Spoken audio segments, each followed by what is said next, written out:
Bueno, buenas tardes a todos. Gracias por venir, nos vemos de nuevo. Y vamos a comenzar esta tarde interesante con nuestros dos principales ponentes. Y, por supuesto, como hoy es un día muy especial, ha salido a relucir esta mañana, tanto por mi parte como por la parte de Jesús intensamente, el Día de la Mujer Trabajadora. Tenemos con nosotros siempre presente, y lo estará durante todo el fin de semana, la musa de la música. Dadme un poquito de luz, chicos, para los que se incorporan. La musa de la música que pintó ayer nuestro amigo Marcos, y bueno, pues es representativo de esa mujer trabajadora, ¿no?, que hoy celebramos. También celebramos, y lo digo en honor de todos aquellos hombres que apoyan y bueno, pues están ahí con la mujer siempre, respetándola y queriéndola y ayudándola en su trabajo diario, en su lucha por la igualdad. Bueno, dicho todo esto, ya nos vamos a poner un poquito más a tono con las ponencias. Tengo aquí a mi amigo Josep, que está deseando empezar y nosotros deseando oírle. No podíamos tener mejor principio, y además al pobre Josep siempre le toca la primera. Menos mal que tiene... Menos mal que tiene pues muy buena forma de expresarse y de tenernos a todos en vilo, porque si no, más de uno echaríamos alguna cabezadilla. Pero no. Yo el primero. Tú el primero, no. Nos vamos a poner en situación, te vamos a oír muy, muy atentamente. Él, igual que Jesús, igual que Juan Ignacio, igual que Lorenzo Fernández, que vendrá después, es uno de nuestros colaboradores habituales. Nunca ha faltado a la cita, y lo tengo que decir, y me enorgullece y me encanta. Solo una vez que estaba fuera, no sé si os acordáis, porque muchos de vosotros sois repetidores, solo una vez no estuvo, pero estuvo virtualmente, porque me grabó y lo mandó su imagen y aquella ponencia que tenía que dar, y la mandó desde internet. Así que podemos decir que no ha faltado nunca a su cita con los misterios de Alcobendas. Josep Guijarro es un buen amigo, siempre es un placer tenerlo entre nosotros, pero para los que no le conocen, siempre también es bueno dar una pequeña reseña. Es reportero de prensa, radio y televisión, escritor de numerosos libros y colaborador en revistas especializadas como Más Allá o la desaparecida Karma 7, ocupando en ellas puestos de responsabilidad. Es todo un referente en el tema OVNI. En la actualidad dirige la revista Planeta Desconocido y recientemente ha escrito 2 libros, Increíble, Increíble y Guía Fantástica de Cataluña. Ya sabéis, los que estéis interesados, que los libros de Josep, de Fermín, de Jesús, de Juan Ignacio, de Luis Silva, de Marco Besas, muchos amigos que hay aquí que han escrito, están todos fuera, y tener la oportunidad de que luego os los dediquen. Bien, pues yo creo que ya no tengo más que añadir, solamente que estamos muy contentos, la asociación está muy contenta, yo estoy encantada, y todos nuestros amigos te dan un aplauso de bienvenida.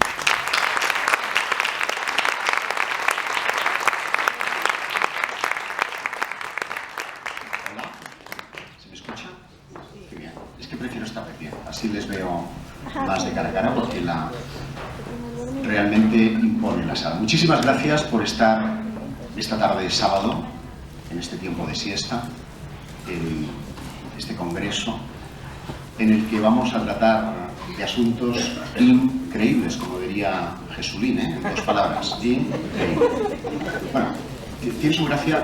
Yo no sé si es posible, porque he visto a Jesús esta mañana que tenía un mando para pasar. ¿Podemos tener mando o...? Ah, era de Jesús. Bueno, pues entonces... Bueno, Jesucito, gracias. Luego te pago algo.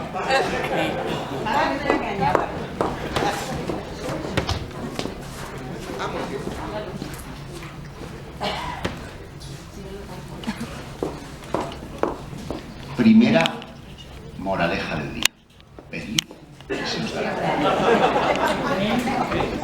Si no pedís, Pues no hay regalo. Gracias, Jesús, eres un sol. Un sol, símbolo de poder, que yo he estado en la charla también escuchando.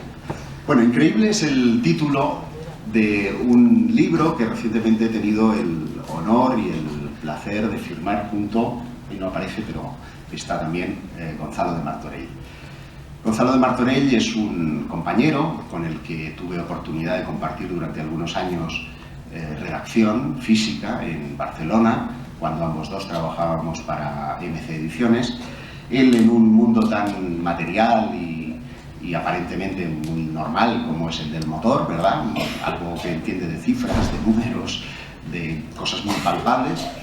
Y un servidor iba allí a trabajar sobre asuntos de viajes, pero él, que era conocedor de mi trayectoria dentro del ámbito del misterio, no dejaba pasar lunes, fundamentalmente, que viniera, perdónenme que sea grosero, a tocarme las narices para decirme cualquiera de los temas que el domingo anterior había visto en la televisión, porque vamos a ser realistas, ¿no? La mayoría del público que no está en sintonía con nuestros temas y que los ve muy de vez en cuando, lo hace a través de los grandes medios de comunicación, y el referente en estos momentos pues era Iker Jiménez, sigue siendo Iker Jiménez en Cuarto Milenio. De manera que venía literalmente a reírse de tal cosa o de tal otra historia que había sido abordada en el programa, y generalmente esos debates traían consigo pues una irritación por mi parte, porque tenía que defender muchas veces temas y asuntos que yo me tocan en lo personal y en el alma, y terminábamos enzarzándonos en una discusión abierta y plena.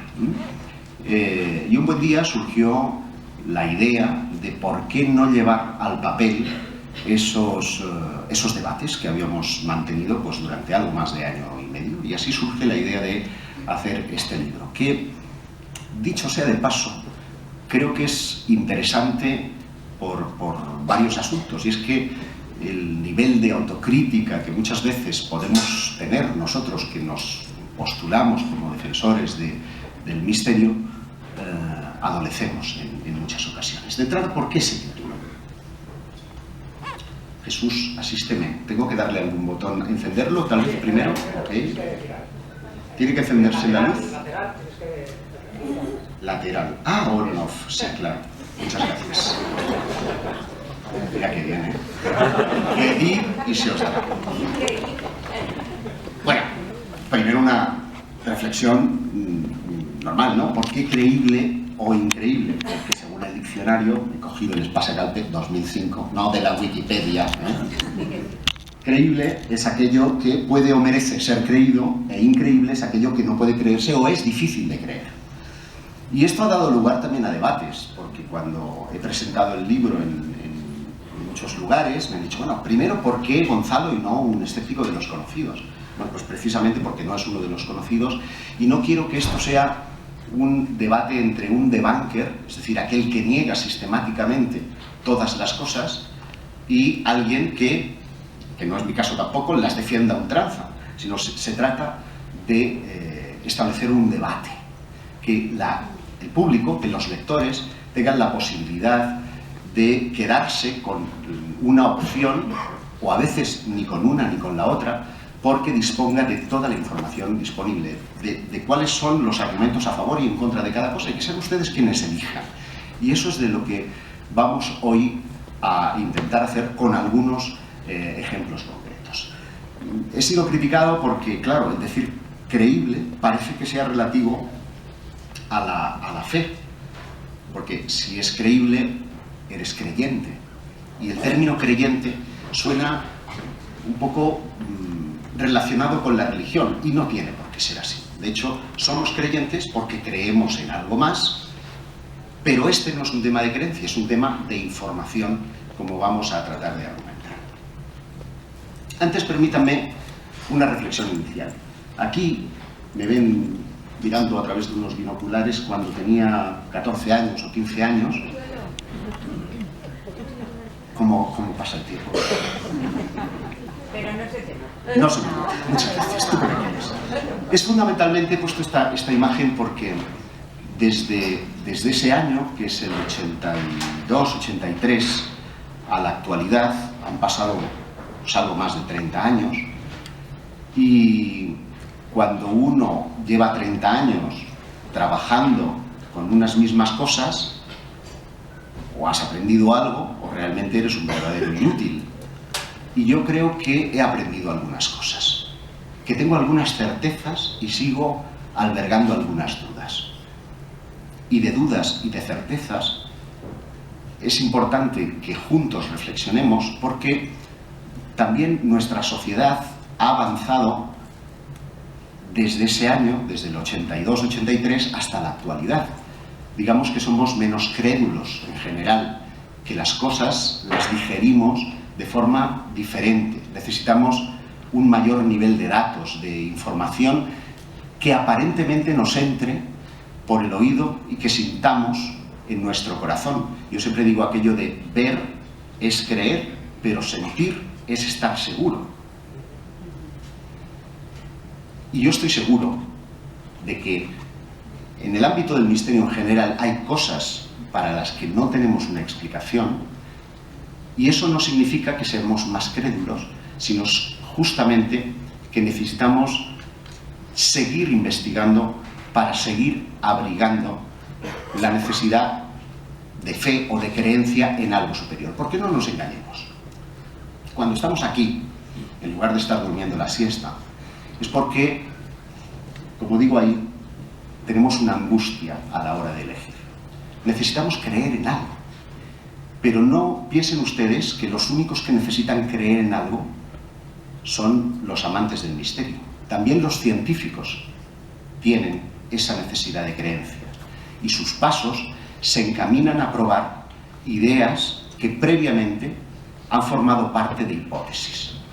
El problema es que las hipótesis son hipótesis, las teorías son teorías y las leyes son leyes. Y voy a tratar de explicarme. Cuando a Newton se le cae la manzana, en esa serendipia que hace que llegue a la conclusión de que una fuerza atrae hacia el centro a todos los objetos a raíz de 1/32, esa argumentación es válida para la Tierra, para Venus, para Júpiter, para Zeta Reticuli y para cualquier otro lugar del universo. Es una ley universal. Cuando hablamos, por poner un ejemplo, de la teoría de la evolución, es porque suponemos que el hombre, a través de pequeños cambios, ha ido evolucionando, ha ido transformándose en lo que hoy día es, pero nos queda alguna pieza que no permite que sea ley. Esa pieza, en concreto, se llama eslabón perdido. Sin embargo, todos aceptamos, hoy día, que la teoría de la evolución es una ley. Todos aceptamos, y hablamos de la teoría de las hipercuerdas, o de los universos paralelos, o de 1000 cosas similares, como si fueran cosas que están ya demostradas, cuando en realidad no lo son. Y sin embargo, le otorgamos validez porque le dice un señor que está sentado en una silla y es solo cerebro. Me refiero, por ejemplo, a Stephen Hawking.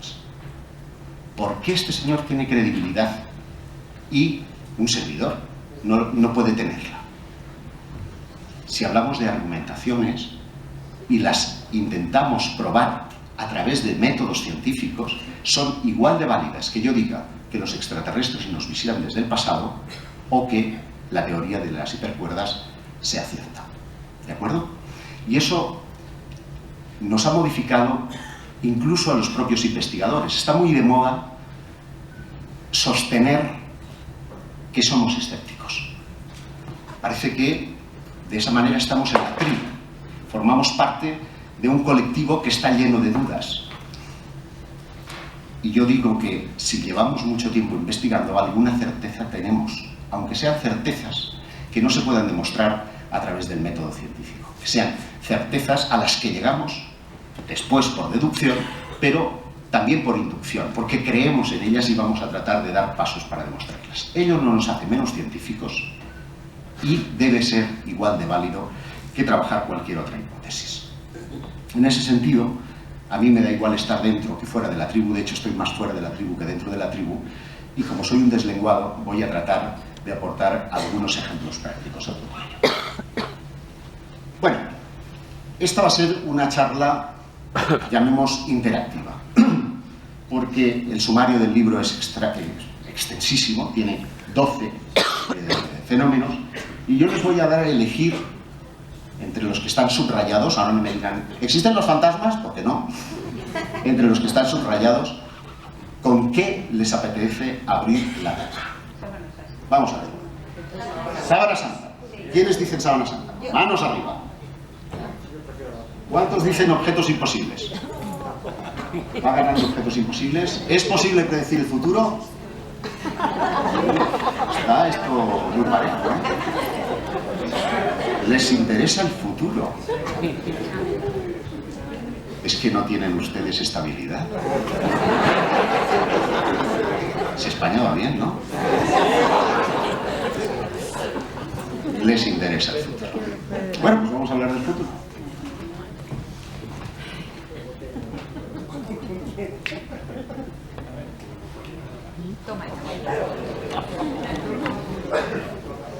Parece que hablar de futuro remite ineludiblemente a hablar de adivinos, hechiceros, videntes, que son a esos que tienen más de dos, aquí, más de dos paletas, ¿eh? Videntes no es de dos dientes,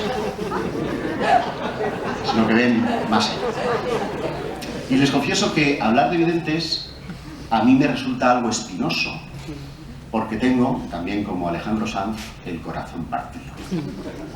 Yo explico en el libro la experiencia de Rosa, que es una mujer que durante 3 días consecutivos sueña con que su marido, para ser exactos, que un vecino que está conduciendo el camión de su marido se estrella contra un camión cargado de arena en Madrid. Y 3 días más tarde recibe, esto estamos hablando del año 74, hola, 3 años más tarde recibe, 3 días más tarde recibe la visita de la Guardia Civil para decirle que su marido ha tenido un accidente a la entrada de Madrid, concretamente donde está la Iveco Pegaso, porque se ha estrellado contra un camión de arena, un volquete. Y es un caso que conozco bien, porque Rosa es mi madre. Ahora me emociono. Y el que tuvo el accidente era mi papá. Mi madre y mi padre no son estéticos, son debunkers, son negadores, ellos dicen. Cuando me veían estas cosas decían, déjate los espíritus, que esto mueven las mesas. Dedícate al derecho, hazte abogado, una cosa. Y yo seguía con mis misterios.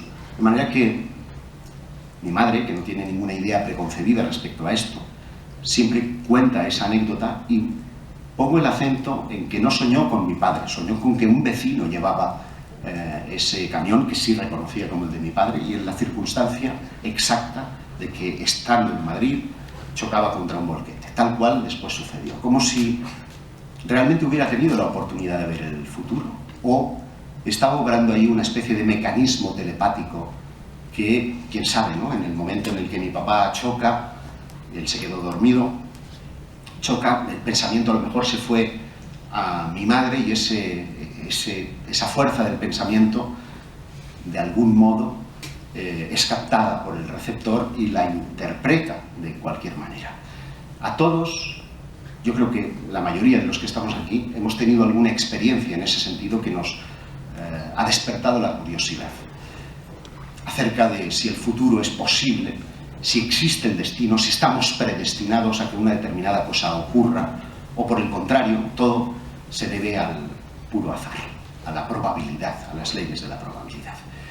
Y es un tema que no es baladí, que es muy interesante, porque la ciencia, en la medida en la que ha ido avanzando en los últimos años, ha ido encontrando evidencias de que la realidad, tal y como nosotros la concebimos, es muy distinta a cómo es realmente, ¿no? Sobre todo con las aportaciones de la física cuántica y esa idea que a todos se nos hace muy compleja, ¿no? de dibujar de que una partícula puede estar al mismo tiempo en un punto A y en un punto B. Y en ese sentido es importante concebir que la idea que nosotros tenemos de los videntes no encaja con esa lectura del universo mecanicista que Einstein o que Newton o que los grandes e importantes científicos del siglo XX han querido dibujarnos. Los videntes de hoy no tienen nada que ver con estos, supongo que todos han visto la película Minority Report, en las que los precog, que son estos seres humanos que son capaces de ver el futuro con meridiana claridad, y han creado un cuerpo policial que cuando ellos tienen una visión, como saben que se va a producir, detienen antes de que se produzca el delito a los que van a cometerlo, ¿no? a los delincuentes. Imagínense ustedes esto ahora con el gobierno que tenemos. Íbamos a terminar todos en la cárcel, y ahora por meter un tuit de manifestación, pues íbamos a estar todos pringadísimos. Bueno, no. Más bien los videntes que tenemos son más tipo Sandro Rey, sin comentarios, o como la Bruja Lola, o como Rapel. La lista es interminable. ¿Se puede tener videncia a horario de oficina? No. Y esto nos lo dice el sentido común y nos lo dice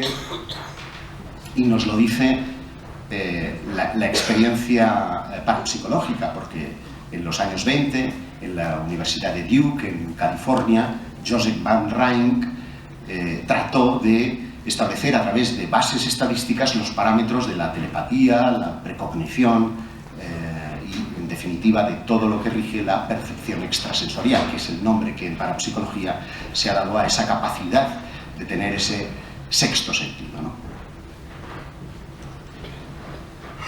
El universo que nos plantean Einstein y otros científicos es un universo en el que Dios no juega los dados, es decir, que cada causa lleva consigo un efecto.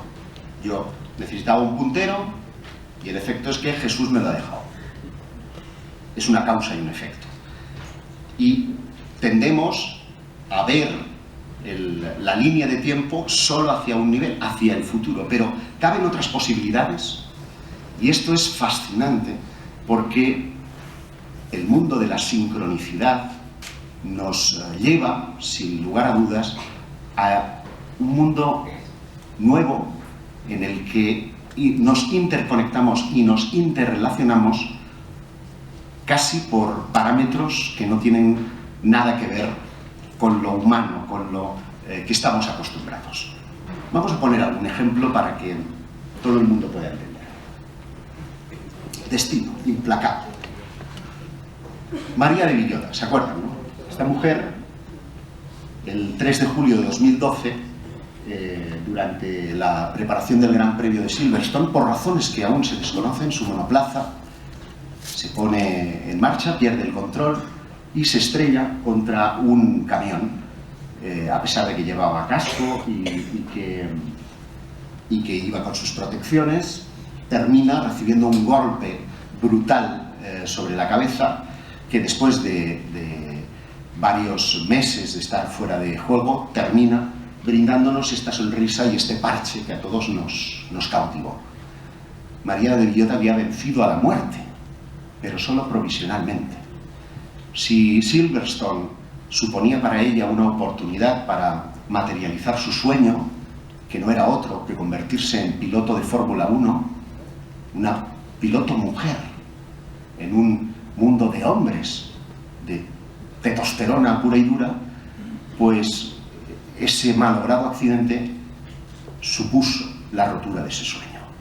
Y logró sobreponerse a esa adversidad, a poner unos nuevos objetivos, concretamente en Madrid.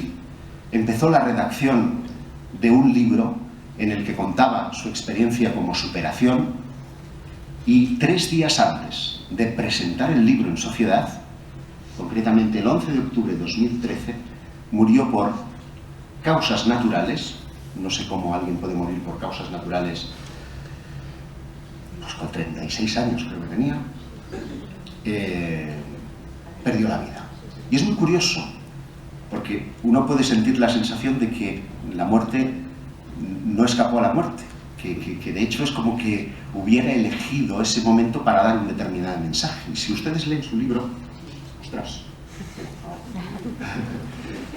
hay una frase que a mí me cautivó que dice: no solo vivir es decidir, yo diría desde mi vivencia que morir hasta cierto punto también es decidir.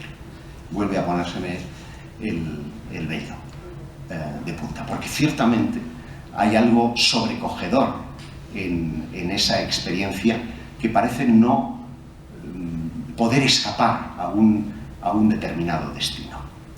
Pero es verdaderamente así, es una causa y un efecto. Necesito un voluntario, que se le dé bien las sumas y las restas. Vamos a ver. Voluntario, voluntaria, me da igual. Eva, te estoy viendo. ¿Algún otro más? Eva, te estoy viendo. Bueno, tampoco... Vamos a hacerlo entre todos, entonces. Sí, es un experimento. ¿Alguien me puede elegir una carta? Hombre, no me la diga. He acertado, soy vidente. Soy vidente. Es que son jueguecitos, es fácil. A ver, ¿dónde está? Que no lo veo. Vamos a ver, muy bien. La tienes ahí en la mente, multiplícala el número de esa carta por el número 5. Le has sumado, sumar 5, perdón. ¿Sí? ¿Lo tienes? Multiplica el resultado por 2. Réstale 4. Y ahora divide por 2. ¿Lo tienes? ¿Me dices qué número te ha salido? El 12.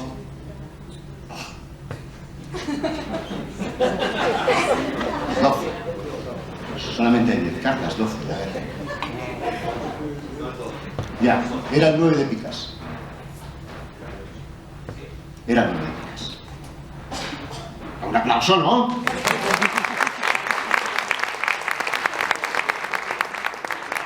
Podríamos hacerlo 1000 veces y 1000 veces acertaría. Solamente hay que restar 3 al resultado que este buen hombre que te llamas, Andrés, nos ha proporcionado. Es una fórmula matemática, es probabilidad. Y la probabilidad es algo que tenemos que tener en cuenta. Lo que pasa es que hay probabilidades y probabilidades. Por ejemplo, os he puesto ahí el hashtag, por si os apetece ir tuiteando. Yo ya no pido que desconectéis teléfonos porque siempre suenan, entonces mejor me alío con él. Salvador Pàniker, que es un filósofo catalán, decía, y no le falta razón, que si mezclamos todas las cartas, la probabilidad de que nos salgan ordenadas del as hasta el rey por el mismo color es de, bueno, el número 2, 2, 3, 5, estos son millones de probabilidades. Pero sin embargo, hay una probabilidad de que ocurra, aunque no la conozcamos. Eso significa que todo en el universo es probable, solamente se tienen que dar las condiciones oportunas para que ocurra. Sin embargo, a pesar de que esta es una millonésima parte de probabilidades, hay factores que nos hacen pensar que podemos romper las leyes de la probabilidad. Por ejemplo, y todos las hemos experimentado, las leyes de Murphy. Me he pasado, no eran las leyes de Murphy, sí. Las leyes de Murphy. Te pones una cola, ¿cuál es la que va más rápida? La contraria, ¿no? La probabilidad de que te manches comiendo es directamente proporcional a la necesidad que tengas de estar limpio. ¿Quién no se ha manchado? Bueno, hoy no, pero ayer sí me ocurrió.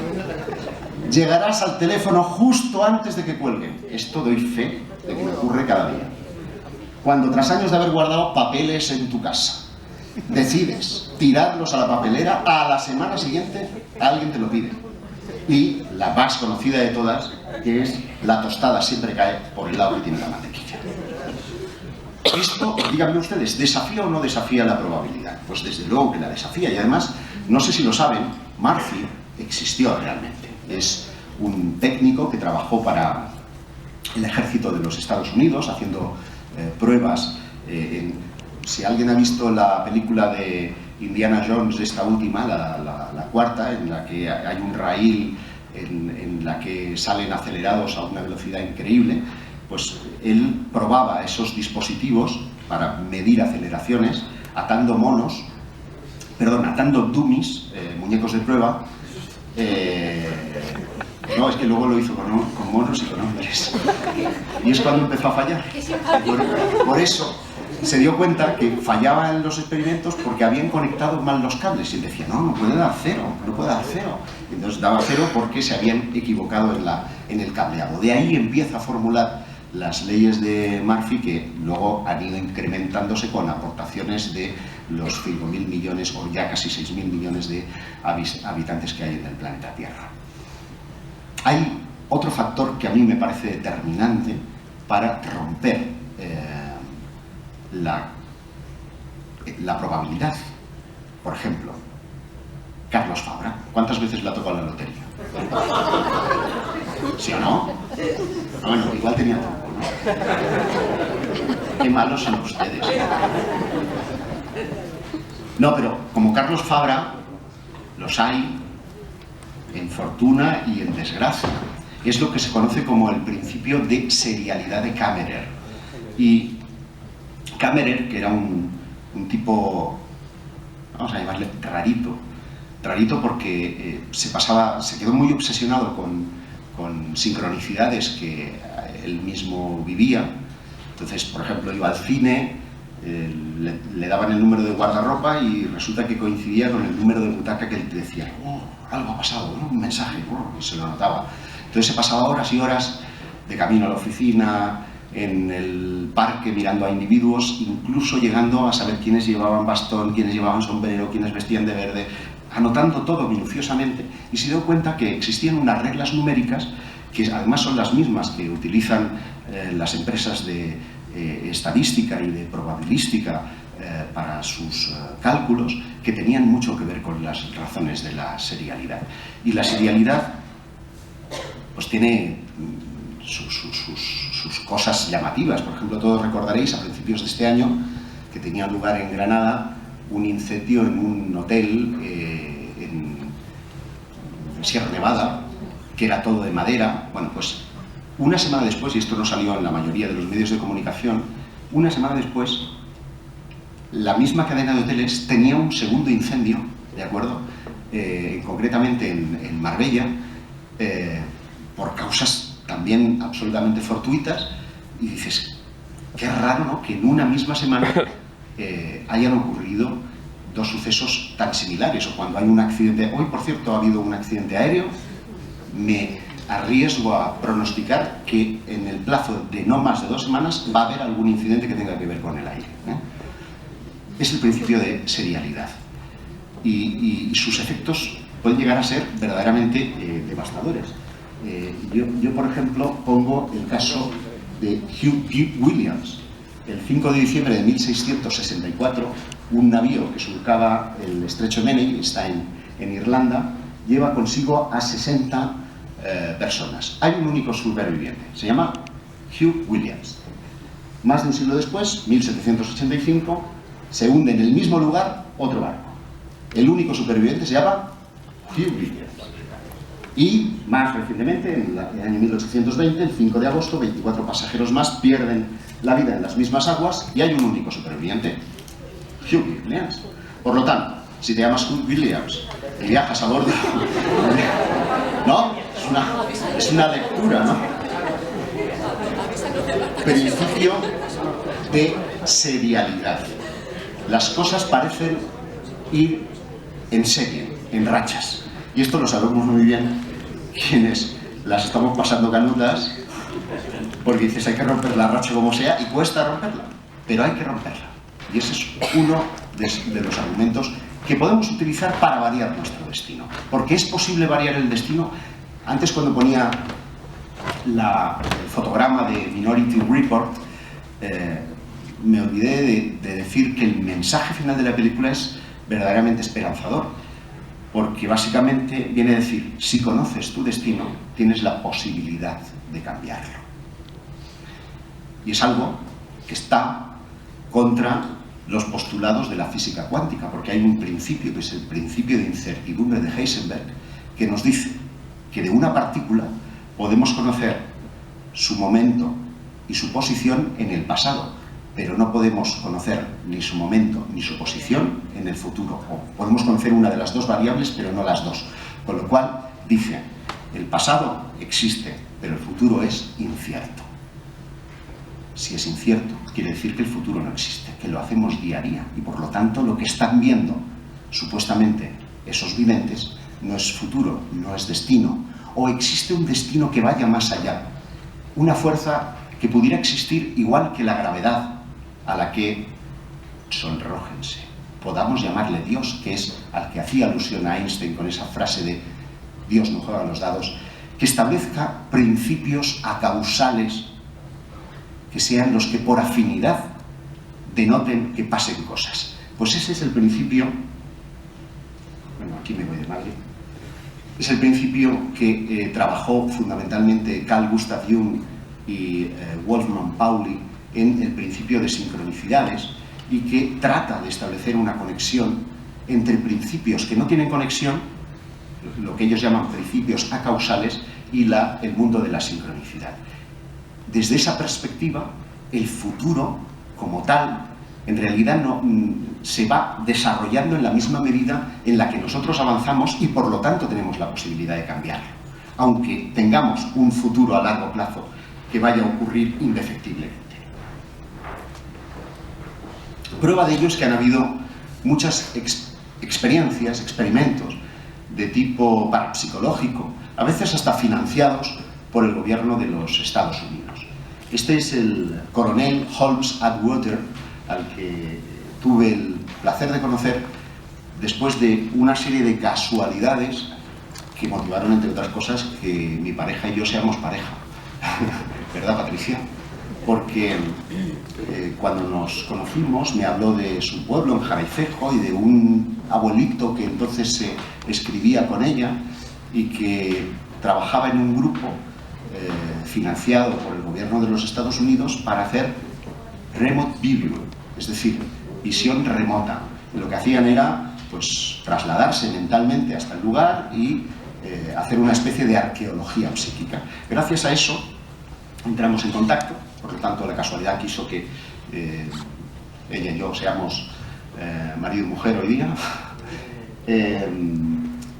La casualidad quiso que gracias a eso conociera a este hombre en Barcelona y que me hablara de sus experimentos. El grupo no tiene desperdicio, se llamaba Stargate, como la peli, y básicamente era adiestrar a 12 individuos en las técnicas de percepción extrasensorial para trasladarse a través de un mapa a las ubicaciones donde presuntamente habían silos de misiles o armas, y luego con los satélites tratar de verificar la certeza de las observaciones. Bueno, el porcentaje era verdaderamente poco significativo, salvo en un único de los casos donde había acertado de una forma extraordinaria. Y eso es, lamentablemente, lo que hace que todo esto no sea rigurosamente científico. Antes les hablé de Joseph Van Rijn. De hecho, las probabilidades de acertar estas cartas, que son las llamadas cartas Zener, de acertar las 25 cartas, la probabilidad es 298.000 billones. Y sin embargo, en una sola ocasión se produjo.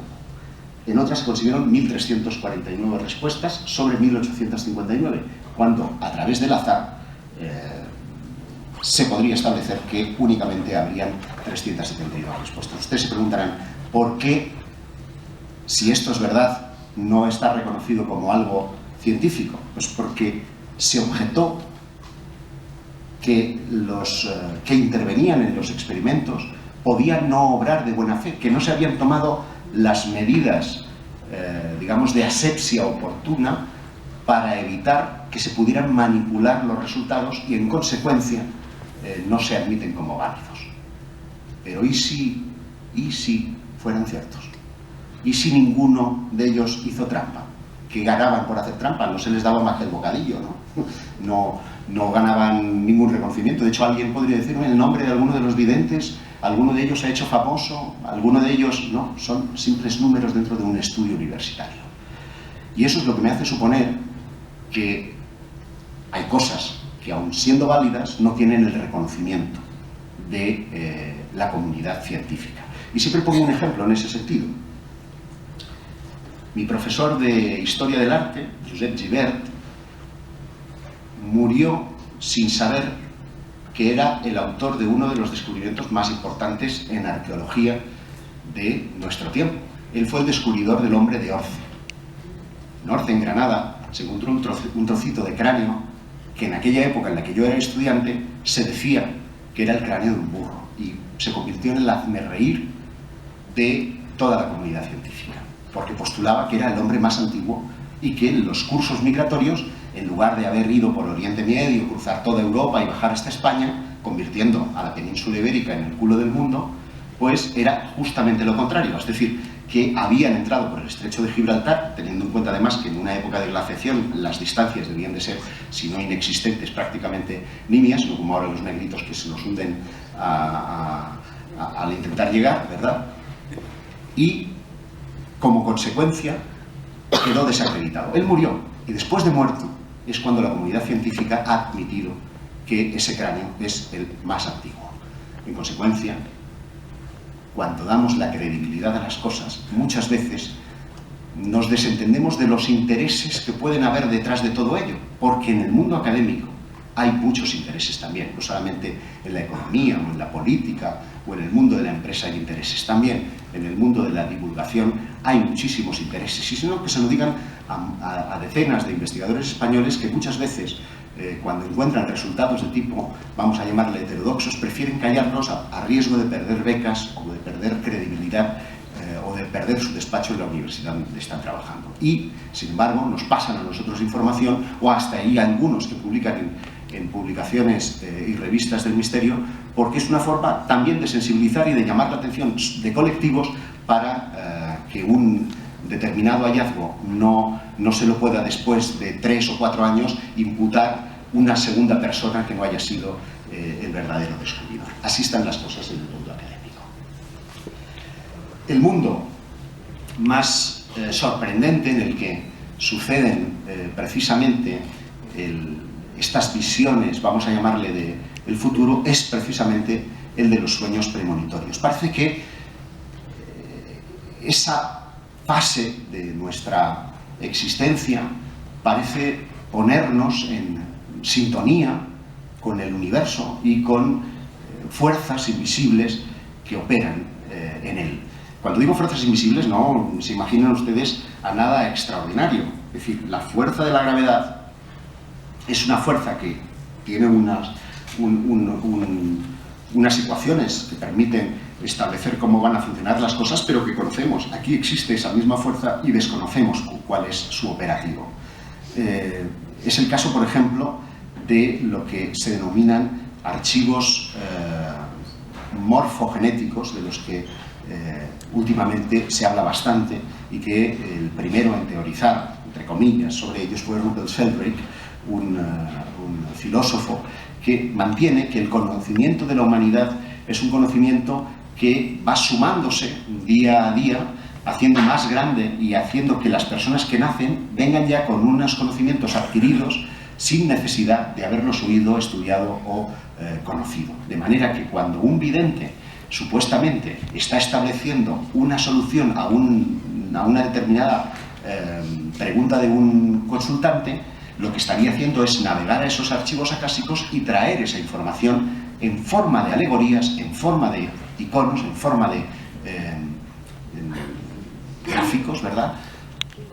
Y que después nosotros tenemos que interpretar, y ahí la ha jodido, ¿no? No podían hacerlo más fácil, que nos traigan un mensaje diciendo hola, no, tienen que ponérnoslo complicado, porque eso es lo que, por ejemplo, Hoffman, Pauli y Jung encontraron en esta alegoría, que es un sueño que el premio Nobel de Física Pauli soñó después de una vida muy complicada. Se casó con una cabaretera, un año después terminan divorciados, se pasa al alcohol, empieza a follarse a todo lo que se mueve, y en aquel caos terrible pues va a parar a la consulta de Carl Gustav Jung. Jung no le presta inicialmente atención, le pasa el caso a sus alumnos, y son los alumnos que sabían que Jung, después de una experiencia de sincronicidad vivida en su despacho, empieza a hacer una compilación de sueños cuando le hablan de los sueños de este personaje. Y lo que sueña es esto que se llama el pájaro negro, o también conocido como reloj mundial, en el que después servirá para que Pauli desarrolle una de sus teorías relativas a la física cuántica, y para que Jung postule su teoría de los arquetipos y sus principios de la sincronicidad entre un trabajo de los dos. Básicamente, lo que ve es un pájaro negro enorme que está volando. Esos círculos estarían moviéndose de forma distinta a raíz de 1/32. Por si quieren hacer memoria, es la misma proporción que tenía la gravedad, y que según Pauli, que estaba trabajando en las partículas atómicas, él se preguntaba por qué los protones y los neutrones, que tienen alrededor partículas eléctricas que se mueven, cuando se combinaban unos con otros no chocaban y se deshacía esa danza, por así decirlo, de protones y neutrones. Entonces dijo que esos principios, esa danza atómica, se regía por principios acausales, del mismo modo que la vida y el futuro nos rige a nosotros. Es decir, que las casualidades no serían tales, sino que serían no casualidades que chocan con nuestra realidad para transmitirnos un mensaje o para devenir una determinada acción. Eso nos llevaría a un camino extraordinario. Bueno, después de todo esto, yo les pregunto, ¿el destino, qué lo ven? ¿Creíble o increíble? No digo nada, ¿eh? Creíble. ¿Creíble? ¿Todos? ¿Mayoría? Bueno, me quedo con esta frase de Lord Byron que dice: luchar contra nuestro destino sería un combate como el del manojo de espigas que quisiera resistirse a la hoz.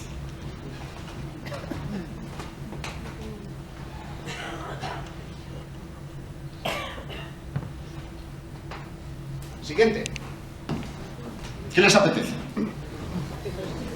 Elijan bien, porque no vamos a tener tiempo de los dos temas. ¿Lo que yo diga? Los poderes de la mente. Vamos a hacer democracia, oiga. Vamos a ver. Sábana Santa. Objetos imposibles. No, les molan los sopas, ¿eh? Pues se van a perder porque la Sábana Santa molaba un puñado, ¿eh?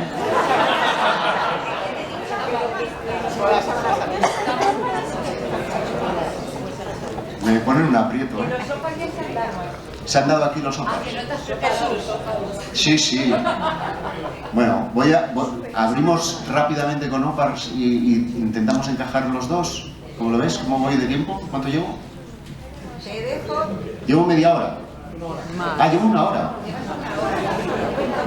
Te quedan 35 minutos no da tiempo ni para uno ni para otro.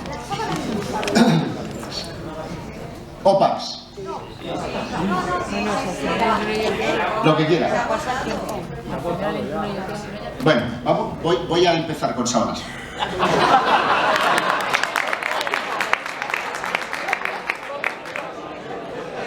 OPARS. Gracias, Carmen. La democracia no existe. que lo que quede para el año que viene.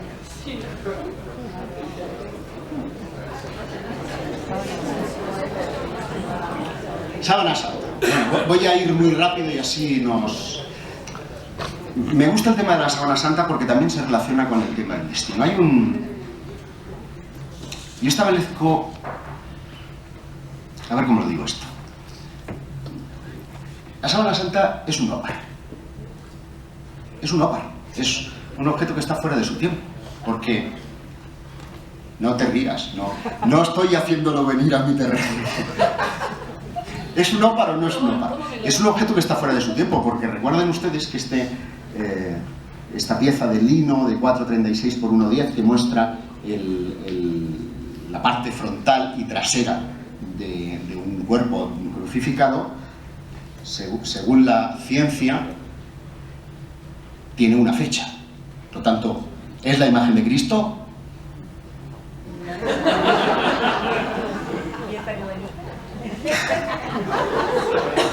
Decía que tiene fecha, porque ustedes recordarán que el 13 de octubre de 1968, estos tres eminentes científicos, el profesor Edward Hall, el doctor Michael Tidd y el profesor Robert H., decidieron, bueno, ellos no, hicieron las pruebas del carbono 14, que la Semana Santa era una pieza de 1260 y 1390. Por lo tanto, es un fraude medieval, ¿no? ¿Estamos de acuerdo? ¿Cómo que no siempre? Vamos a ver. Si el carbono 14 dice que el lino es entre 1260 y 1390... Ah, que puede fallar. Sí, pero sí que si empezamos a pensar que todo falla, ¿no? Entonces no nos creemos nada. Lo voy a contar. ¿Qué es esto del carbono 14? Del sol, de nuevo, ese icono del que Jesús nos hablaba, el dador de la vida, pues también es el dador de la edad, ¿eh? Porque nos bombardea con radiación de tipo cósmico que hace que, al entrar en contacto con la atmósfera, esos neutrones entren en colisión, y cuando un neutrón choca con un átomo de nitrógeno 14, pierde un protón y se convierte en carbono 14, ¿vale? Hasta ahí lo entendemos todos, ¿no? ¿Sí? Las plantas reciben esa radiación ya no de nitrógeno 14, sino de carbono 14 en su proceso de fotosíntesis, y lo van adquiriendo. Como los animalitos comen vegetales, los animalitos adquieren también su nivel de carbono 14. De manera que tanto las maderas como los huesos, como cualquier materia que salga de un ser vivo, ha recibido a lo largo de su vida una cantidad de isótopos, que es como se llaman, de carbono 14. ¿De acuerdo? Y los científicos han sabido que el nivel de desintegración, cuando ese animal muere, empieza a perder el carbono 14 y vuelve a convertirlo, ahí está, vuelve a convertirlo en nitrógeno 14. De manera que si podemos medir la cantidad de carbono 14 que queda en un determinado resto, obtendremos la edad, presumiblemente, de ese objeto. ¿De acuerdo?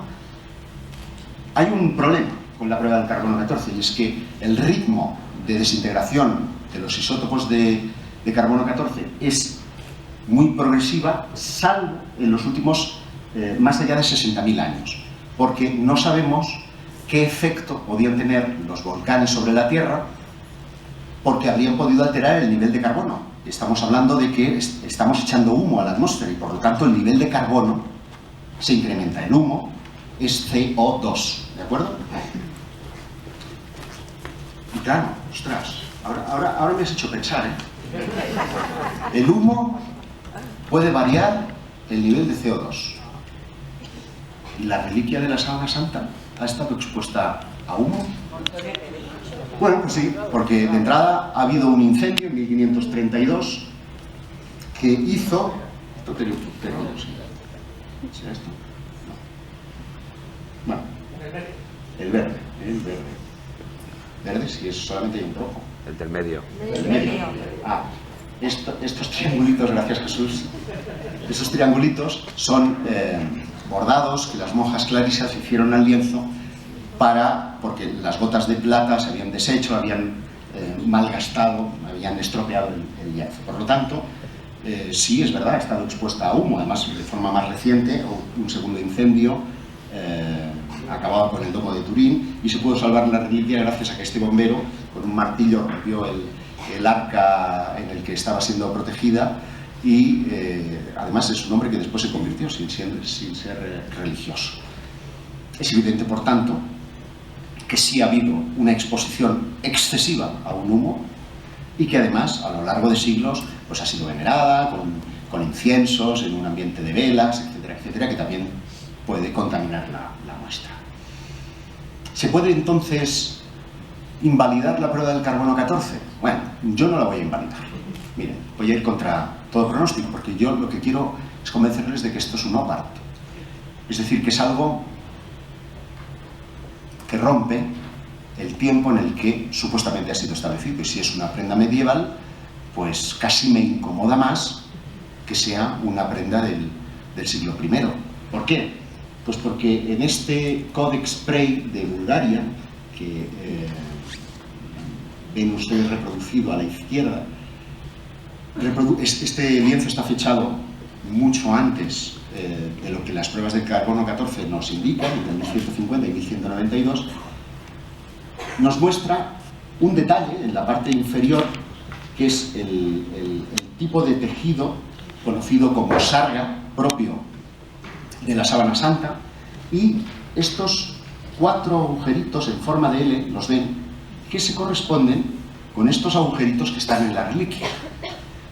Luego, o quien hizo este códice era un vidente, un precoj, que se anticipó en el tiempo al pintor que hizo la sábana santa en la Edad Media, o de lo contrario, algo no cuadra. También podemos documentar el recorrido que ha hecho la sábana desde Jerusalén hasta Edesa. ¿Y por qué pongo Edesa? Porque digamos que en Edesa se encontró o se habla de una reliquia, vamos a hacerlo así, que es concretamente el mandilión de Edesa, que supuestamente, y fue precisamente Ian Wilson el que empezó a hablar en ese sentido, que el mandilión de Edesa podría estar relacionado con la sábana santa. Desde esa perspectiva, si el mandilión de Edesa es el sudario, porque no estaba desplegado, porque probablemente estuvo doblado, y esas formas que antes hemos visto laterales indican el tipo de doblaje con el que fue conservado y transportado la sábana de un lado para otro, entonces podríamos demostrar que la sábana santa hay referencias históricas muy anteriores a las que de nuevo el cálculo del carbono 14 nos dice. Sabemos que después fue llevada a Constantinopla, la actual Estambul, donde figura dentro de los inventarios que se hicieron de las reliquias cristianas, y que probablemente después los templarios la llevan a través de su puerto en Marsella, primero a Lirey, después a Chambéry, que es donde recibirá el cuidado de las monjas, y finalmente en Turín, donde en tiempos muy recientes ya ha sido expuesta. Pero es que además, y entramos de nuevo en un tema complicado, si la sábana santa es un fraude medieval, ¿cómo es posible que nos muestre una imagen en negativo? Dirán ustedes, ¿imagen en negativo? Sí, porque este hombre que ven aquí, que se llama Secondo Pia, que hizo las primeras fotografías al lienzo en 1898, porque quería hacer estampitas para una de las ostensiones, al revelar las fotografías, se dio cuenta que lo que había en el lienzo, que es esto que ven ustedes a la izquierda, tenía sentido cuando mirabas el negativo fotográfico. Es decir, que esto en realidad debería de ser esto. Entonces, díganme ustedes quién en la Edad Media podía conocer los principios de la fotografía para pintar lo que conforma el rostro y el cuerpo del crucificado como una fotografía, es decir, como si fuera un mensaje que debe de ser decodificado muchos siglos después, porque nadie en aquel momento se le ocurriría hacer una obra pictórica de esas características. Es más, si es una obra pictórica, todas las representaciones de Jesucristo medievales nos colocan a un Jesucristo que está pinchado por la palma de las manos. Es en tiempos mucho más recientes que se ha conocido que las crucifixiones debían de haberse realizado a través del espacio de Stott, que es aquí entre las muñecas, para que el cuerpo no se desgarre por efecto del peso. Este pintor, por lo tanto, debía de navegar contracorriente para llevar a efecto una obra que no tiene nada que ver con la corriente artística del momento. En ese caso, ¿para qué? Y estoy utilizando la palabra pintor cuando lo que no hay en la sábana santa son pinturas, no hay pigmentos.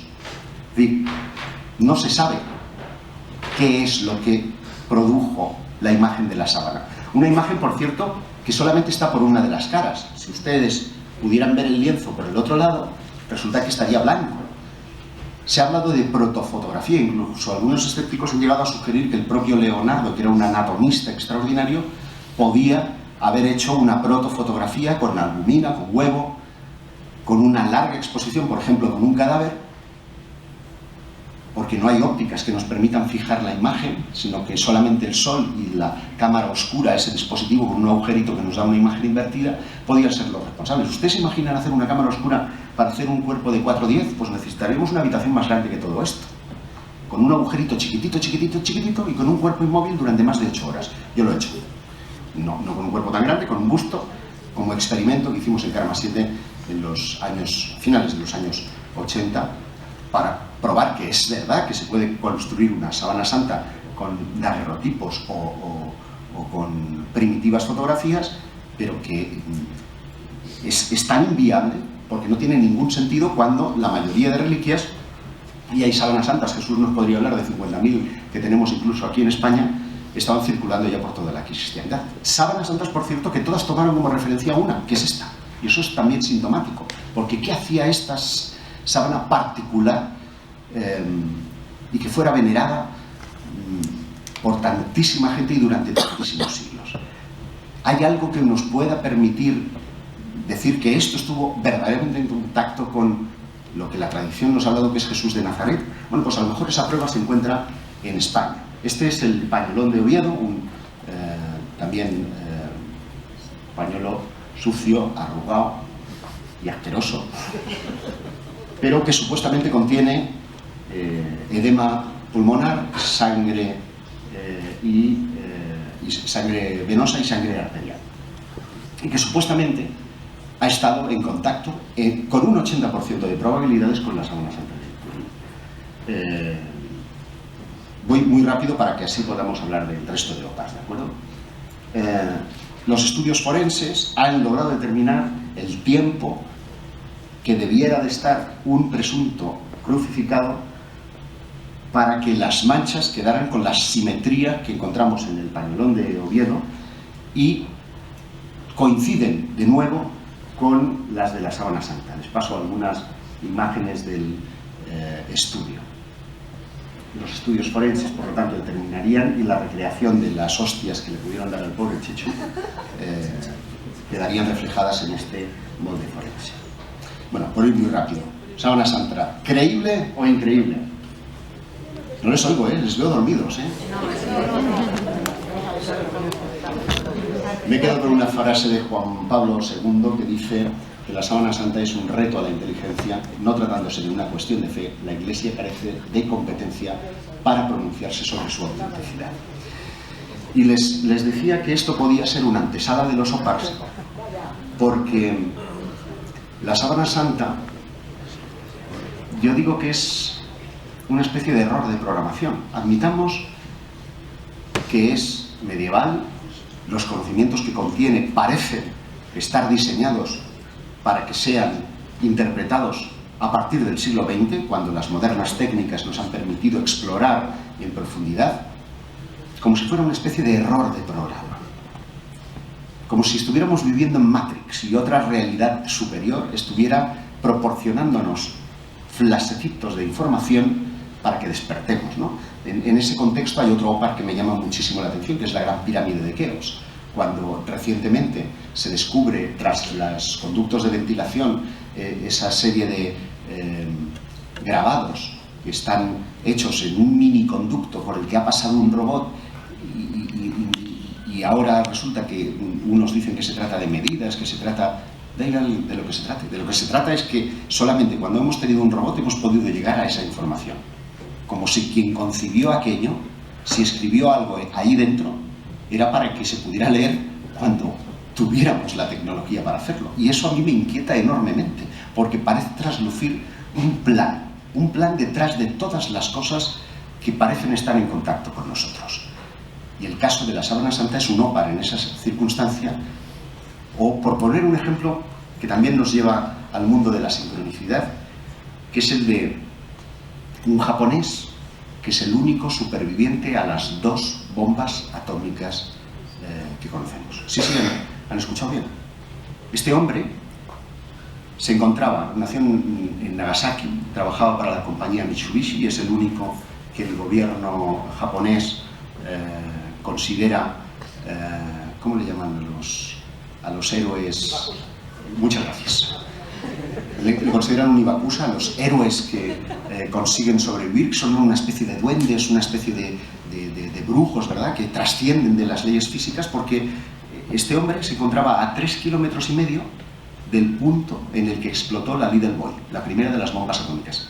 Insisto, nace en Nagasaki y se va a Hiroshima por asuntos de negocios. Está paseando a 3,5 kilómetros, ve cómo cae la bomba, explota, en un radio de 15 kilómetros, todo es devastación, llegan hasta los 3 millones de grados centígrados, por lo tanto físicamente no hay explicación para que ese hombre siga vivo, y el hombre, como Indiana Jones, cuando sale de la nevera, así, tiene quemaduras en la cara, joder, y ve el hongo, ¿no? Le hospitalizan, 2 días más tarde le dan el alta, se va a Nagasaki, 2 días después, qué momento para llegar. Y le está contando a su jefe, hostia, pues en Hiroshima cayó un hongo allí, bueno, fíjate, increíble, ¡bomba! La segunda bomba atómica. Se encontraba a 4,5 kilómetros, de nuevo temperatura, ambiente 3 millones de grados. Y el hombre de nuevo,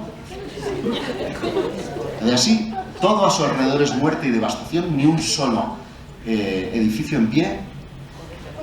Este hombre es un error de programación, es un bug, porque no hay explicación posible a que nadie pueda sobrevivir a eso. Y si alguien es capaz, reto al escéptico a que se ponga en una prueba nuclear. A ver si hay huevos. Vivimos en Matrix. Podemos encontrarnos... Bueno, voy a destripar aquí cosas... Bueno, estoy aquí ya liando la parda, por enseñarles una cosa. Bueno, paso. Voy al argumento porque si no nos vamos a perder en todo. ¿Cuándo me queda? 15 minutos, ¿no? Es que tengo que lanzar un mantra, y son 7 minutos. Objetos fuera del tiempo. Bueno, de entrada no hay ningún académico, y lo digo yo, porque hemos ido a entrevistar para el episodio de OPARS que emitimos en Extraterrestres de Canon Historia, que cuando decías, bueno, ¿cuál es tu opinión sobre los OPARS? Los científicos decían, nadie sabía que era el término. Es un término que utilizamos nosotros, los misteriólogos. Sí, somos misteriólogos, a mucha honra además. Y que lo que plantean es un enorme problema. El problema es que si esos objetos son ciertos, o existió una humanidad desarrollada antes que la nuestra, o forzosamente alguien vino de arriba a darnos esa información para construirlos. Ya no voy a decir que lo construyan ellos. Leyendas que nos hablen de dioses venidos del cielo. Déjenme beber agua porque tengo ya la boca como un zapato. Venga, yo sé que te regalo 10 minutitos. ¿Está bien ya? 10 minutitos. 10 minutitos más.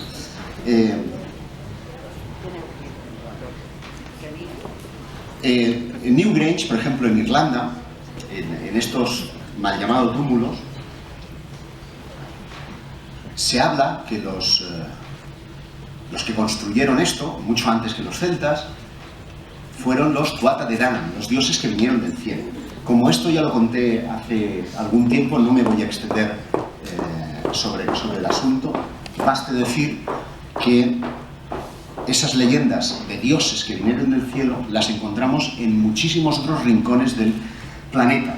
Por ejemplo, en el desierto de Argelia, en Tassili Najer, se encuentran una serie de pinturas neolíticas de gran belleza, en la que encontramos y reconocemos pues, escenas, por ejemplo, de caza. Queda claro, ¿no?, cómo representan a los hombres y cómo representan a los animales y que llevan su arco.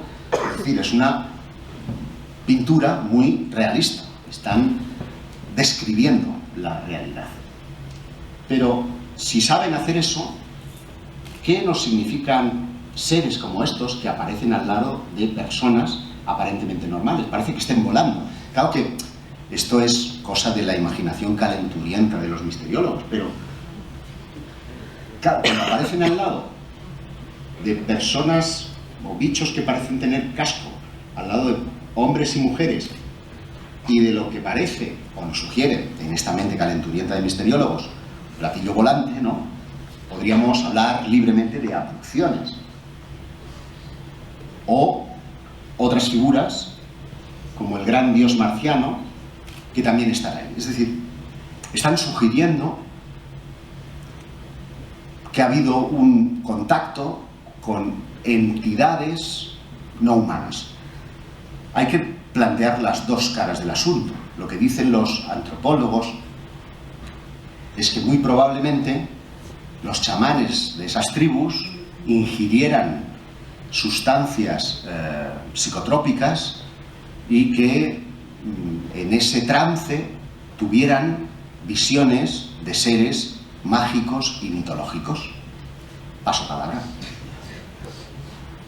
Porque algunos de ellos, este también es de Tassili, vemos una especie de deformidades craneales que luego en otras culturas y en otras civilizaciones, la egipcia o esta, por ejemplo, que es del Museo Arqueológico Antropológico de México, mayas, han aplicado a sus cráneos, como intentando buscar el cargo, buscar la representación de los dioses a los que adoraban. Por lo tanto, me da la sensación de que los dioses a los que se referían nuestros seres en el pasado y en tiempos más recientes igualmente, eran seres de carne y hueso, no eran ensoñaciones, no eran alucinaciones, no eran fruto de un tripí de la época. La propia evolución humana parece sugerir que en algún momento de la historia ha habido una mutación dentro de nuestro ADN que ha propiciado la aparición de la inteligencia. Siempre digo que desde el Australopiteco, que baja de los árboles, hasta el ergáster, pasan la friolera de 3 millones de años. Del hábilis al ergáster pasa otro 1 millón de años, y en ese 1 millón de años solamente ha sabido fabricar herramientas en piedra, utensilios. Y de repente, en algún momento curiosísimo, ¡pah!, se produce el desarrollo tecnológico, y no solamente tecnológico, sino lo que para mí es más importante que la tecnología: la conciencia espiritual y la conceptuación del tiempo. ¿Ustedes han visto algún perrete que se mire el reloj? ¿Que tenga preocupación por envejecer?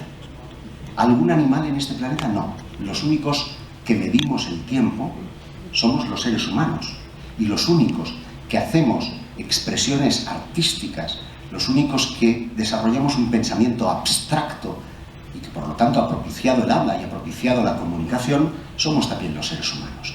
Y eso ha hecho que el mecanismo de evolución se haya detenido. Sí, porque ya no necesitamos adaptarnos al medio. La evolución dice que solamente aquellas especies que por una cuestión de alimentación se adapten mejor al medio, sus genes son los que prevalecen respecto. Vamos a poner el ejemplo de la jirafa para que todo el mundo me lo entienda. Si el árbol tiene las copas altas, aquellas jirafas que llegan al alimento siguen viviendo y por lo tanto la generación siguiente tendrá el cuello tan o más, mientras que aquellas que no llegan al alimento mueren. Los genes que quedan son los que tienen el cuello más largo, de manera que cuando pasan miles de años, el cuello de las jirafas aumenta. Ahora vamos a poner de nuevo el ejemplo de Stephen Hawking. No necesita evolucionar, ya tiene la evolución, no necesita adaptarse al medio, porque su inteligencia permite adaptar el medio a su discapacidad, ¿de acuerdo? Luego, hemos dejado de evolucionar el mono hasta prácticamente lo que somos hoy, que somos gorrinos. Y si hay un ejemplo de OPA que también durante años ha dormido injustamente el sueño de los injustos, es la máquina de Antiquitera, esta pieza que fue encontrada en el año 1900 frente a las islas de Grecia. El buceador que estaba buscando esponjas, no a Bob Esponja, era parecido, ¿no? Eso, que se venden en el mercado de Plata, por cierto, subió a la superficie y le dijo al capitán Condós: ¡hay mujeres! ¡Mujeres desnudas! Eran estatuas, no era una alucinación de falta de oxígeno del pobre estadios. Empezaron a subir cosas a la superficie.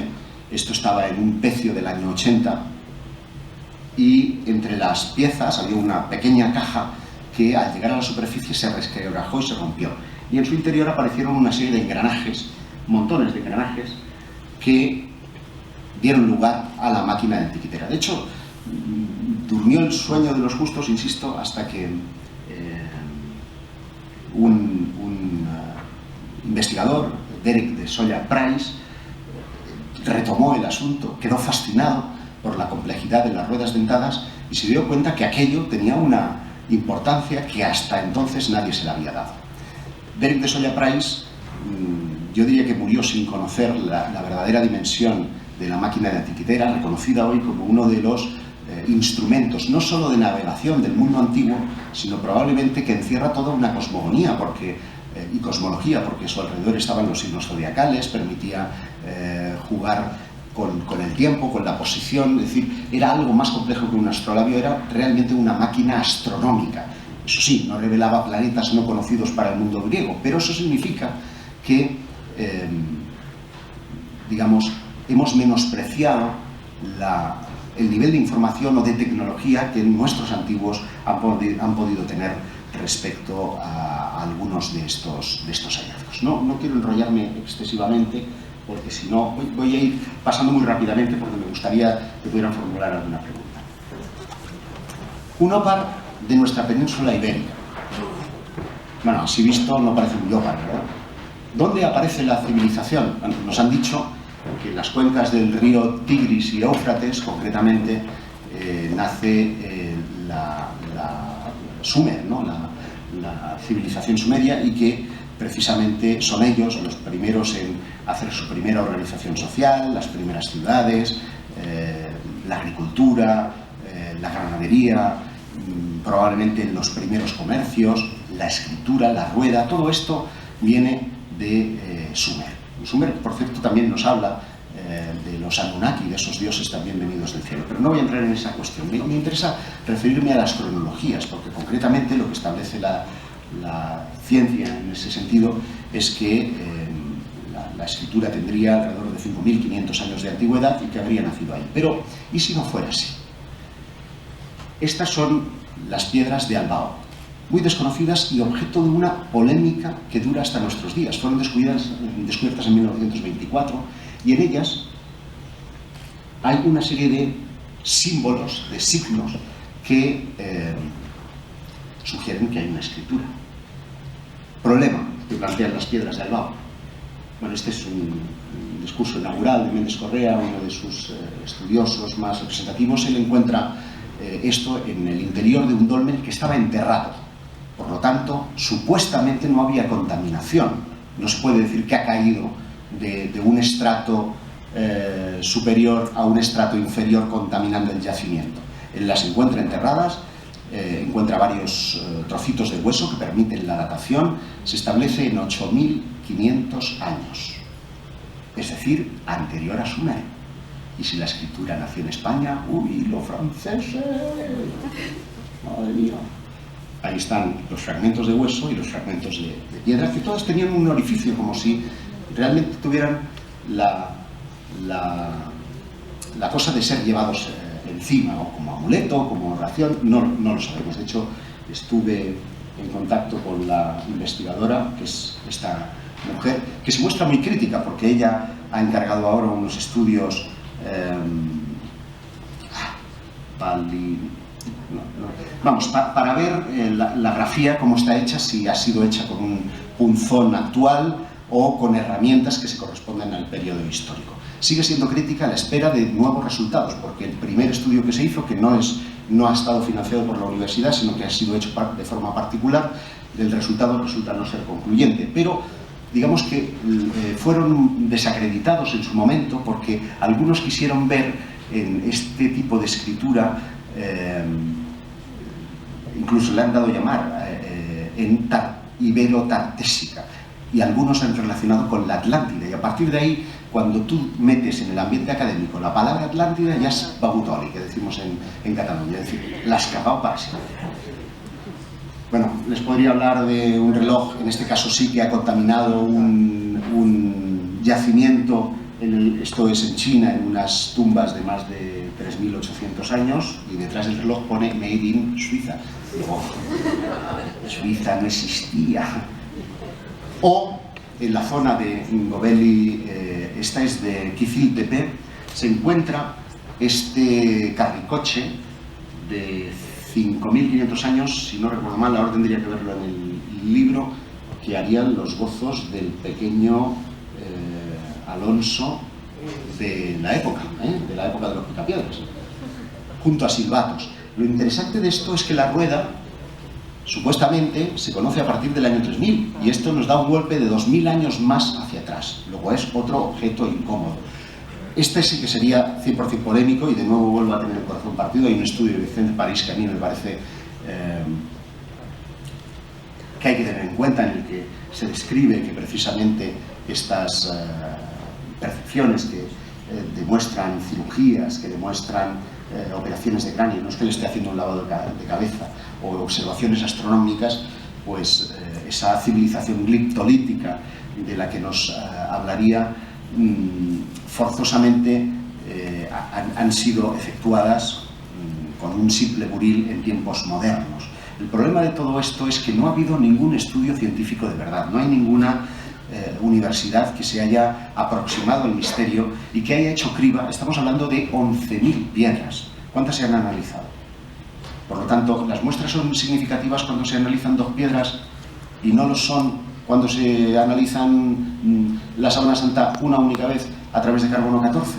Si jugamos con la misma vara de medir, digamos que nos faltan datos y hay que mantener todavía la mente abierta. O las famosas pilas de Bagdad. Recientemente también, gracias al equipo de Canal Historia, hemos reproducido una de esas pilas y poniéndola con zumo de uva obteníamos un voltaje de 1,5, con lo cual significa que en la más remota antigüedad sí se utilizaba la electricidad, y no solamente la que reconoce la ciencia, que es la electrostática, ¿verdad? Posiblemente para galvanizar metales, para hacer el chapado de los anillos, de las hebillas, de los pendientes, etcétera, etcétera. El tema de la electricidad nos lleva a fantasías también, como es el caso de las bombillas de Denver. Voy pasando muy rápidamente porque lamentablemente me quedo sin tiempo. Por lo tanto, ¿qué creen ustedes? ¿Los OPAR son creíbles o increíbles? Les veo muy pochos, ¿eh? A ver. Creíbles. Nadie me lleva la contraria, esto no mola. La ciencia es siempre profunda y simple, son las verdades a medias las verdaderamente peligrosas. Y es verdad, yo me voy a quedar con 2 cosas. Una es un mensaje que viniendo hacia aquí escuché en la radio, no viene de un gran pensador, sino de un guitarrista, que es Carlos Santana, que dijo que solo aquellos que ven lo invisible pueden hacer lo imposible. Aplíquenselo. Y lo segundo, cambio de micro. Le voy a poner en lugar del micro he enchufado el audio al... Como me gustaría terminar dejando el pabellón bien arriba, y hemos venido de sin hacer siesta ni nada de esto, con, si ustedes quieren, la contaminación del mundo, ¿verdad?, que nos llena, les voy a invitar a que conmigo hagan un ejercicio, un mantra que les va a liberar de toda carga negativa que pudieran tener. ¿Me quieren acompañar en el experimento? Sí, pero con vitalidad, ¿eh? Vamos a ver. Una lavativa de tu cerebro. Vas a tener la oportunidad de deshacerte de todo tipo de ácaros mentales, ladillas y lastres que hacen que tu cerebro esté en la ruina. El procedimiento es sencillo. Si estás preparada, preparado, toma aire. Lo vas a necesitar. Tomamos aire y expulsamos. Tomamos aire y expulsamos. Y ahora repite conmigo. Quéjate. El ejercicio se llama Me cago en... Repite conmigo. Me cago en... Todo lo que se me dé. Todo lo que se me dé. Con toda la rabia. Sí, con toda la rabia que tengo. Dilo más fuerte. Todo lo que se me dé. Me cago en... Tomamos aire, tiramos aire. Tu puta madre. Repite conmigo. Tu puta madre. Si es posible, procura no tener una mesa de cristal cerca, algo que pueda romper, ni una persona a la que puedas mear irreparablemente. Pero sí puedes tener una almohada donde puedas cagarte en lo que creas conveniente y, de paso, ir expulsando todos esos ácaros mentales que se te han llenado como de electricidad estática hoy en tu mente. Me cago en... ¡Tu puta madre! Sí, señor, expúlsalo, expúlsalo. Ahora repite conmigo unas palabras que tienen poder y que están incrustadas también dentro de tu ser y que tenemos que sacar a la superficie por tu bien mental. Imbécil. ¿Verdad? Imbécil. Exacto. Y rápidamente vendrá a tu mente una imagen de un imbécil o de una imbécil, que todos tenemos uno, por lo menos en nuestra vida. Repetimos y a la vez visualizamos al susodicho. Imbécil. Puedes gritarlo, ¿no? Yo no lo grito porque los vecinos deben estar alucinando. Seguimos. Siguiente palabra a utilizar. Concentrándonos. Tomamos aire. Tiramos aire. Desgraciado. Desgraciado. Sí, con dientes. Desgraciado. Unas cuantas veces, en diferentes tonos. Damos saltitos, pegamos al cojín. Desgraciado, desgraciado, desgraciado. Sí, repetitivo, como si estuvieras paranoico. Vamos a subir un poquito más de nivel, ya estamos entrando en trance, esta hipnosis está funcionando y ahora la siguiente ya no es una palabra, ya es que te meto, que te meto, que te meto, métele al cojín, dale con fuerza. Unas 3 o 4 veces, respirando, tomando aire, gritando. El mantra es que te meto, Pasamos a la siguiente, estoy hasta la polla. Esto tiene que ser con contundencia. Me refiero hasta la polla porque como soy una mujer, la locutora, la que está haciendo el ejercicio, y estoy un poco también hasta el coño del sexismo en el lenguaje, pues ¿por qué no? Estoy hasta la polla. Lo repetimos varias veces en el mismo tono. Te dejo. Bueno, era una... espero que les haya desintoxicado.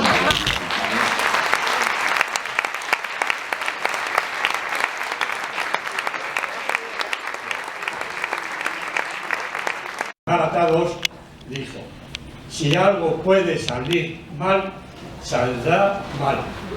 Entonces le vio un jefe de la NASA y dijo, caramba, este Murphy, qué listo es. Y entonces hay una serie de opiniones que se le atribuyen a Murphy, como puede ser la de Jackson, puede ser la de McPherson. Quiere decirse que ha creado una nueva filosofía de lo imposible, o de lo raro, o de lo que no está pronosticado. ¿Verdad? Pues, la ley de Murphy surge a partir de eso, de que lo conté al principio. También algunas cositas y luego... Pues, y es verdad que a él solamente se le puede imputar esa única frase y que después, como dije, ha sido la gente quien, a través de sus propias experiencias, ha ido sumando a mayor leyes de desgracia. Que Murphy nos da una perspectiva muy pesimista del universo. Yo prefiero tener una optimista visión del universo, porque también pasan cosas bonitas. Creo que debemos reivindicar las cosas bonitas y en la misma medida en la que reivindicamos cosas bonitas las vamos a traer hacia nosotros. Como dice Coelho, que significa conejo, por si no lo sabían en portugués, cada vez que piensas algo, el universo conspira para que se produzca. De manera que pensemos todos en positivo. ¿Más preguntas? Allí. Pásalo a través de la...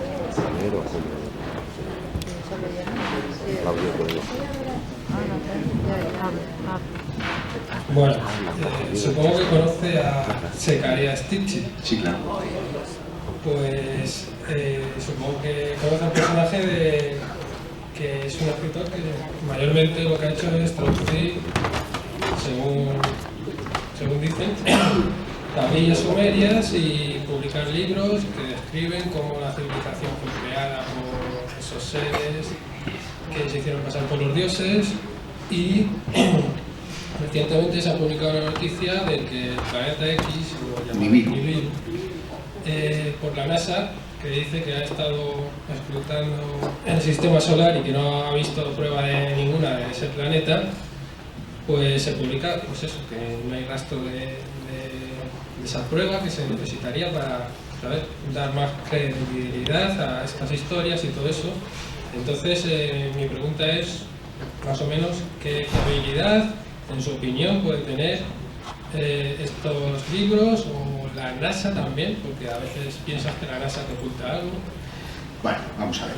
Yo no soy conspiranoico, pero no llego al nivel de conspiranoia que veo muchas veces por internet cada vez que se habla de los Anunnaki, los Nephilim, los reptilianos y Nibiru. Perdón. La grandeza de Sitchin es que traduce tablillas. La interpretación de las tablillas es libre. Entonces, las tablillas de Sitchin, claro. Bueno, y también de quienes leen a Sitchin, porque leen a Sitchin y no leen a las tablillas. Y el problema básico de todo esto es que elevamos a categoría de real informaciones que tienen relevancia de mitos. ¿Quiere decir que el mito es un cuento de viejas? Pues no. Jesús, que es folclorista y además maravilloso folclorista, estará de acuerdo conmigo en que todo mito tiene un pozo de realidad. Pero de ahí a decir que cada 3.200 años un satélite de órbita excéntrica pasa alrededor de la Tierra es una licencia muy, muy libre, porque para eso necesitas un concepto cosmológico que los antiguos sumerios no tenían. Ni órbitas, ni planetas, ni excentricidades. Estamos en los inicios de la civilización. Esa es una lectura moderna de esos textos, que no invalidan el mensaje esencial, que es: los dioses vinieron y nos crearon. Hasta ahí es donde yo puedo leer. ¿Qué interpretación le doy a esos dioses? Desde la perspectiva,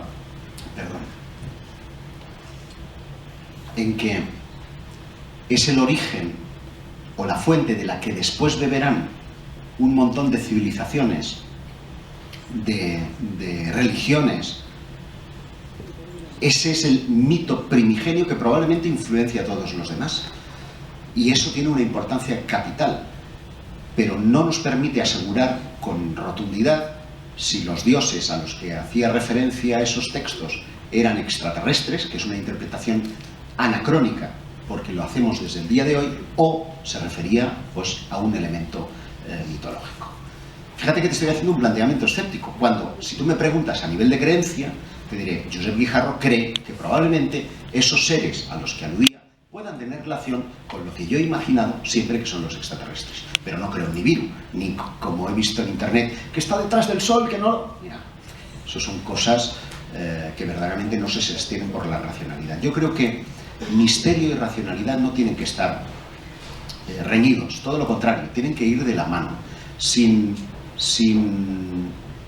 excentricidades de negarlo todo por sistema, ni tampoco de creerlo todo por sistema, sino hasta donde la lógica, el sentido común y el raciocinio nos permita llegar a través de bases, si no empíricas, sí al menos deductivas.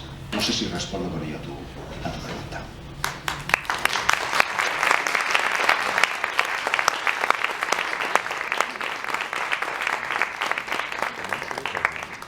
¿Alguna pregunta más? Sí. Solo una. La última me dice. Uno de los mayores opacos no podíamos considerarlo, por ejemplo, la escalera de Jacob o los vimanas dentro de la cultura india. Vamos a ver, la escalera de Jacob es un sueño. Porque, sí, sí. Especie de ciudad que ve la tierra desde el cielo. Sí, pero es una ensoñación que tiene Jacob precisamente en un lugar polémico, que es la mezquita de Al-Aqsa, la mezquita de la cúpula dorada, donde supuestamente los ángeles descienden a través de una escalera desde el reino de los cielos, la Jerusalén celeste, hasta el mundo material. Eso no se puede considerar un opar porque no tenemos nada físico que examinar. Respecto a tu otro opar, que era los vimanas. Claro. Estamos con el mismo caso que antes refería de Sitchin. Los vimanas parecen sugerir la idea de una nave espacial, pero esa es una visión anacrónica de nuevo, porque estamos examinando un edificio, un recinto, que sí sugiere por los textos que pudo tener una relación con esa guerra de dioses, pero no nos ha llegado ninguno hasta nosotros. Lo que vemos son esas campanitas típicas, ¿verdad?, parecidas a las estupas, que llamamos vimana, pero son edificios, y son eso, edificios. No tenemos un elemento tecnológico. El objeto fuera del tiempo necesariamente debe llevar implícita una tecnología impropia para la época, y hasta donde yo sé, los vimanas fueron construidos por los hombres del momento, ¿no? Y en consecuencia no podemos atribuirlos como opar. Damas, caballeros, un año más, y es el 13º, les agradezco que hayan venido a escucharme, y le voy a dar la voz a mi amiga Gloria, que además estoy muy feliz porque ha escrito un magnífico libro de angelitos. Los ángeles, llámenme loco, yo también creo que estamos protegidos por ellos, y que las buenas acciones tarde o temprano se premian, y que vamos a encontrar todos nuestro éxito. Gloria, gracias.